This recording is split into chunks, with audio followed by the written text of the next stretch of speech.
Have you ever watched an anime and thought, this is great, but it could use more ex-convict cannibals, Ainu cooking tutorials, and the occasional bear mauling? No? Well, Golden Kamui is here to fill that void in your life. This show is a chaotic cocktail of historical drama, buddy comedy, and survival horror. It's like someone threw Indiana Jones, MasterChef, and a Tarantino flick into a blender and hit puree. And you know what? The result is glorious. Our tale begins in the snowy wilderness of Hokkaido, where Saichi Sugimoto, veteran of the Russo-Japanese War and professional guy who absolutely refuses to die, is out panning for gold. They call him Sugimoto the Immortal, because this dude has more lives than a shonen protagonist. He's minding his own business when he hears a crazy campfire story. A stash of Ainu gold is hidden somewhere, and the map is tattooed on the skin of 24 escaped convicts from Abashiri prison. To find the treasure, you literally have to hunt down these human jigsaw puzzle pieces. Sugimoto's like, cool story, bro, until the storyteller tries to murder him. Gold fever's a hell of a drug. In the struggle, they stumble into a bear's den. Yes, episode 1 throws a bear attack at us, and the bear promptly mauls the other guy to death. Sugimoto is about to be next on the menu when a Sirpa appears. Who is a Sirpa? She's a young Ainu huntress who rolls up with a trusty wolf sidekick and proceeds to save Sugimoto's bacon. Picture a cute teenage girl who can skin a squirrel in seconds and will lecture you on why you should eat the eyeballs because they're nutritious. She's awesome. Sugimoto, ever the opportunist, teams up with a Sirpa. He wants to help his fallen comrade's widow with any gold he finds, and a Sirpa wants justice for her people. Turns out her dad was one of the Ainu originally murdered for that gold. Thus, the unlikeliest duo is born. A scarred soldier with a heart of gold, pun intended, and a pint-sized Ainu girl with a lethal bow and an addiction to Misa, which she promptly mistakes for poop once and never lives it down. Their mission is find the tattooed convicts, skin map them, preferably after they're dead, but hey, semantics, and locate the treasure. Of course, it's not that simple. Hokkaido is crawling with other loonies after the gold. Soon enough, Sugimoto and a Sirpa pick up a sidekick, Shiraishi Yoshitake, aka Escape King, a wily, cowardly ex-convict who can slip out of any bonds. He demonstrates by wriggling out of ropes and straight into an icy river, because karma. He's goofy and pervy, but he proves useful when he's not getting captured for the 47th time. The trio sets out, but they've got competition from two main fronts. Hijikata Toshizo, an aging legendary samurai. Yep, the one from the Shinsengumi, apparently not as dead as history thinks. And Lieutenant Tsurumi, the batshit insane leader of the 7th Division, a rogue Japanese army unit. If Tsurumi's men get the gold, he plans to use it to fuel an armed rebellion, basically turn Hokkaido into his personal army theme park. So yeah, bad news. Traveling across Hokkaido, Sugimoto's crew encounters the tattooed convicts one by one. And let me tell you, each is crazier than the last. We're talking a rogue's gallery of weirdos, a serial killer who gets aroused by the idea of getting murdered. He literally begs Sugimoto for a glorious death, and ends up getting chomped in half by a random orca whale, because this show doesn't do ordinary deaths. A deranged taxidermist who makes fashion suits out of human skin, Project Runway, Bill Buffalo edition. A scarred bear hunter obsessed with shooting the last wolf in Hokkaido, and many more. With each confrontation, we get either an insane fight, a history lesson, or a cooking segment, often all at once. One minute Sugimoto's knife fighting a prisoner on a boat, next minute a Sirpa's teaching him how to cook whale blubber, and it somehow all fits together. As the team collects a few tattoo skins and makes a lot of enemies, a pattern emerges. Pretty much everyone they meet either tries to kill them or feed them, sometimes both. Take Private Ogata, a sniper from the 7th Division. He pops up early on, nearly blows Sugimoto's head off, and then keeps reappearing like a bad penny. He's got the personality of a sociopathic cat, plays with his prey, betrays anyone for an advantage, and never blinks. Seriously, I don't think he has eyelids. Keep an eye on him. Actually, keep both eyes, because he's trouble. Meanwhile, Sugimoto occasionally crosses paths and swords with the legendary Hijikata and his right-hand man, Ushiyama. Hijikata might be an old man, but he's still lethal. Ushiyama, on the other hand, is a literal tank of a man with a head so hard bullets bounce off of it, and who has a weakness for pretty girls and headbutting things through walls. They're collecting tattoo skins too, with Hijikata dreaming of using the gold to restore the samurai era or something. So now our heroes are effectively effectively stuck between a crazy army unit and a gang of ex-samurai, all while hunting psychos in the wild. Just another day in Golden Kamuy. And we cannot forget the infamous murder hotel arc. Golden Kamuy's take on a slasher film filtered through pure crack. Sugimoto's group, Sugimoto, Asirpa, Shiraishi, takes refuge at a remote hotel to rest, only to discover the proprietress is Kano Ienaga, one of the escaped convicts. Ienaga is a deranged doctor with an eternal youth obsession. She's been murdering and cannibalizing guests to create a personal beauty elixir. Hospitality level 0 out of 10. The night turns into a bloody game of Clue on steroids. Shiraishi ends up tied in a basement torture chamber next to the hulking Ushiyama, who's there chasing Ienaga for carnal reasons, naturally. Asirpa nearly gets turned into human stew before Sugimoto bursts in like a protective dad on adrenaline. What follows is wonderfully chaotic.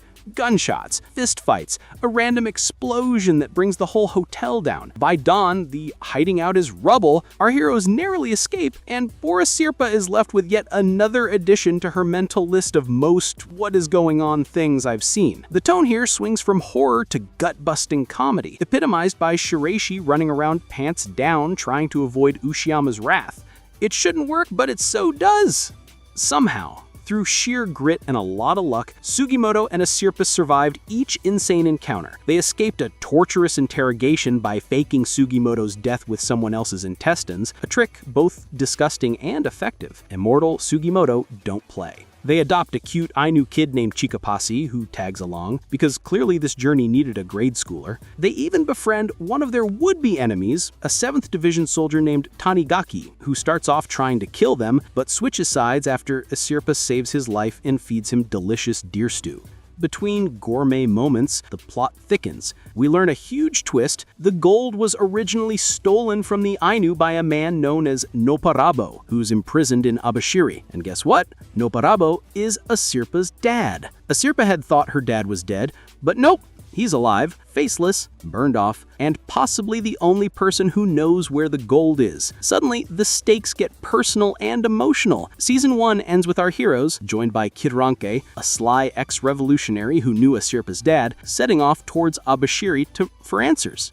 Season 2 slams the pedal through the floor from episode 1, cranking Golden Kamuy's patented chaos up to 11. All the major players are now racing toward that gold and toward each other, and nobody is playing nice. If Season 1 was a madcap treasure hunt, Season 2 is a full-on gang war on the snowy streets and in the prison yards of Hokkaido. Betrayals? Check. Gore? Check.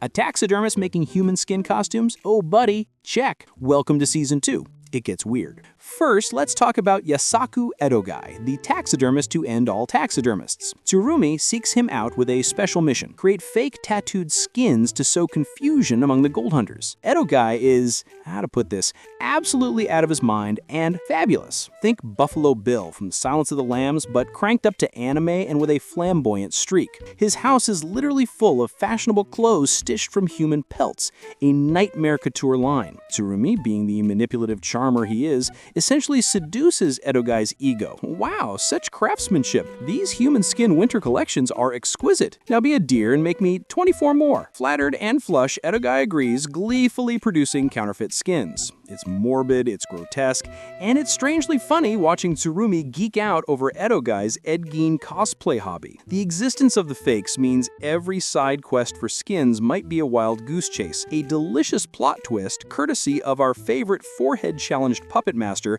Tsurumi. Meanwhile, Sugimoto's crew, now including the ever-goofy Shiraishi and stern ex-soldier Tanigaki, runs into Hijikata's crew, and we get an uneasy truce, kind of. Hijikata and Sugimoto both realize Tsurumi's fake skin plot is a big problem, so they agree. Stop fighting and figure out how to tell real skins from fakes. It's a temporary alliance. This détente leads to an episode of clue hunting in Edogai's creepy workshop. Of course, leads to a showdown with 7th Division soldiers. Bullets flying, real skins mixing with fake skins on the floor, everyone grabbing whatever tattoo scrap they can like it's a Black Friday sale of human leather. In the fray, Edogai ends up dead. R.I.P. you magnificent, bizarre man, we hardly knew ye, but not before hiding a secret mark to distinguish his fakes, tipping off Hijikata. The alliance between Sugimoto and Hijikata's groups lasts as long as a snowflake in a bonfire. Once safe, they immediately go, alright, truce over, see you later, and split. You can practically hear Sugimoto rolling his eyes as Shiraishi tries to act like he wasn't playing both sides. But Shiraishi can't catch a break. See, Shiraishi had been covertly feeding info to Hijikata under duress,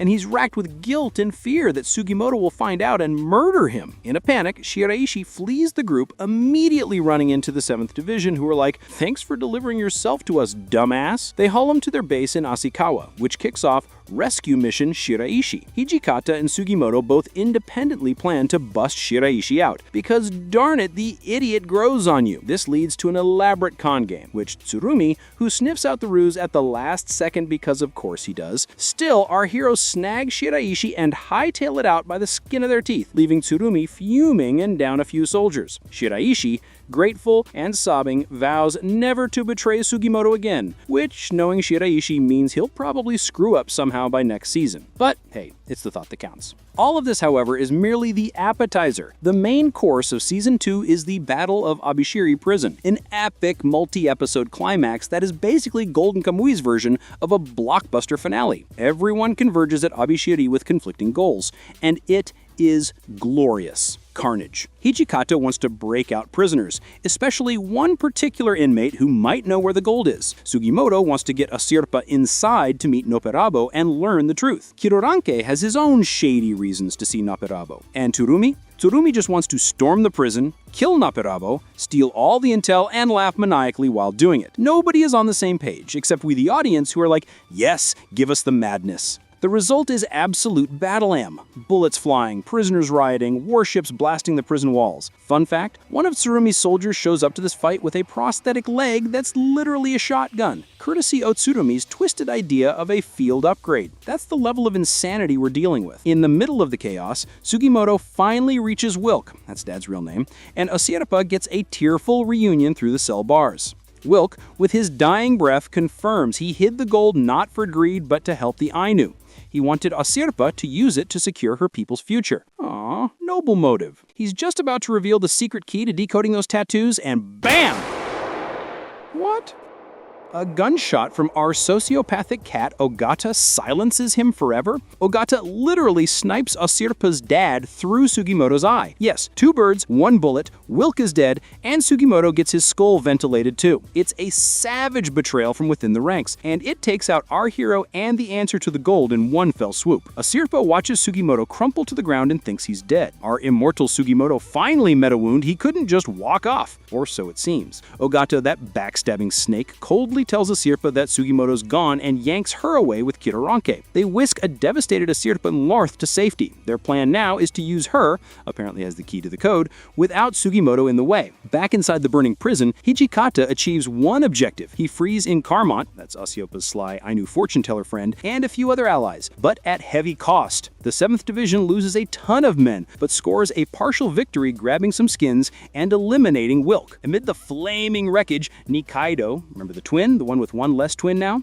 tries to finally avenge his brother by finishing off Sugimoto. He manages to blow off Sugimoto's ear with a last-second shot. I swear, Sugimoto is collecting injuries like Pokemon. But Tanigaki arrives just in time to haul Sugimoto's near-dead body to safety. Nikaido himself gets pretty wrecked in the process, losing both legs to an explosion. This guy cannot keep his limbs attached. Honestly, by now, Nikaido is basically the Black King from Monty Python.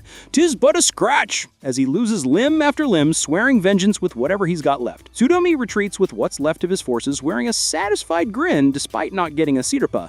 He's just happy things are suitably chaotic. Fear not. Season 3 kicks off and Sugimoto didn't die. Did you really think a measly point-blank sniper shot to the head would kill this guy? He recovers, thanks to plot armor, and a little help from Tsurumi oddly enough. Now Sugimoto is hell-bent on getting Asirpa back, and he'll team up with the devil, or in this case, some 7th Division folks, to do it. He heads for Karafuto, Sakhalin, basically Siberia's icy backyard, because that's where Asirpa's captors, Kiroranke and Ogata, are taking her. What follows is an Arctic adventure so wild it makes the Hokkaido Times look tame. Sugimoto joins forces with 2 of Tsurumi's less psycho soldiers, Tsukushima, Mr. Stoic translator with a tragic past, and Koito, a hyperactive rich boy who's so far up Tsurumi's butt he can taste what the lieutenant had for breakfast. They, along with trusty Shiraishi and Tanigaki, formed the weirdest rescue party ever. Their journey includes fist-fighting a tattooed Russian convict in a Siberian bar brawl and making friends with him after nearly drowning together in a frozen lake, sauna bonding, FTW, accidentally eating aphrodisiac sea otter soup,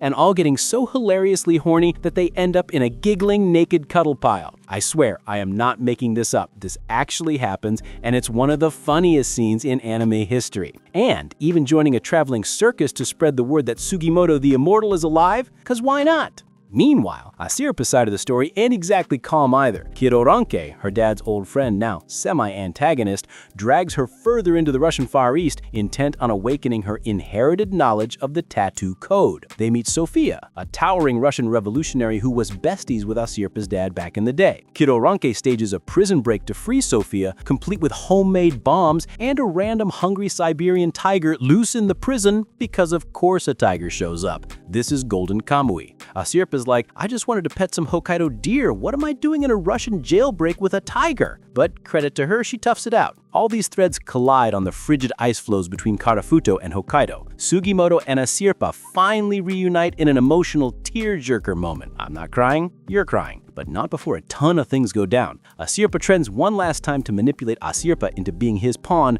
which spectacularly backfires when Asirpa, fed up with everyone's crap, shoots Ogata straight in the face with her arrow. That's right, sweet little Asirpa goes full Legolas and nails the bastard in the eye, partially blinding him. Don't mess with Asirpa, lesson learned, Ogata. Also, Kiroranke, who orchestrated some of this mess, including possibly betraying Asirpa's dad in the past, ends up in a brutal fight with Sugimoto's friends and gets mortally wounded. Before Asirpa can force the truth out of him about her father, he dies, taking some secrets to the grave. It's a lot to process, but the good news is Asirpa and Sugimoto are back together, stronger than ever, and ready to finish this treasure hunt on their terms. They've gained some unlikely allies. Koito and Tsukushima are sort of on their side now in the enemy of my enemy is my crazy boss way, but they've also still got Tsurumi and Hijikata out there collecting skins and plotting mayhem. And oh yeah, Ogata, minus one eye, slinks off into the shadows still alive, because apparently even an arrow to the brain can't kill this cockroach. The stage is set for the final act.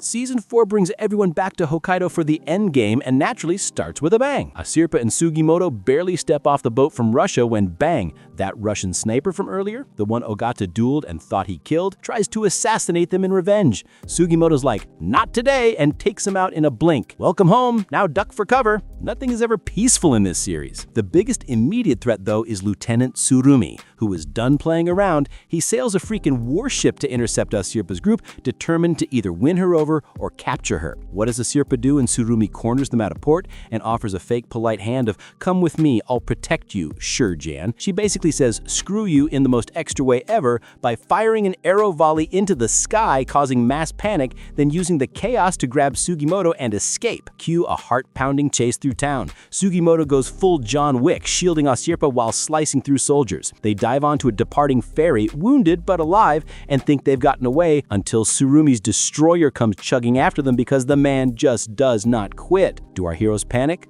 Nope. They pull the oldest trick in the book, use white bed sheets as camouflage, hop off the ferry onto floating ice chunks, and let Tsurumi storm an empty boat. By the time he realizes they Houdini'd, our heroes are safely being rowed to shore by some fishermen, and Tsurumi is left on the wrong boat seething. Advantage, Asirpa and Sugimoto. Back in Hokkaido's interior, things turn into a massive treasure hunt race. Everyone splits up searching for the remaining tattooed convicts. There's no time to detail every encounter. We'd be here all day. We already fought a bear-man convict who literally thought he was a bear, and trust me, you haven't lived until you've seen someone put on a bear hide and commit murder. The gist is, skins are being snatched left and right. Hijikata's group takes out a poisoner convict in a deadly game of chemical roulette, which our heroes win by sheer dumb luck and maybe a sprinkle of divine intervention. Tsurumi's guys bag a few skins too, though distrust brews in their ranks because double crosses are the norm now. It's like an all-star scavenger hunt with guns. Everyone's nearing the finish line and nobody trusts anybody. One of the coolest new additions to the madness is Botaro the Pirate, charismatic escaped convict who actually manages to capture Sugimoto's team's boat at one point. Instead of killing each other, Sugimoto and Botaro realize,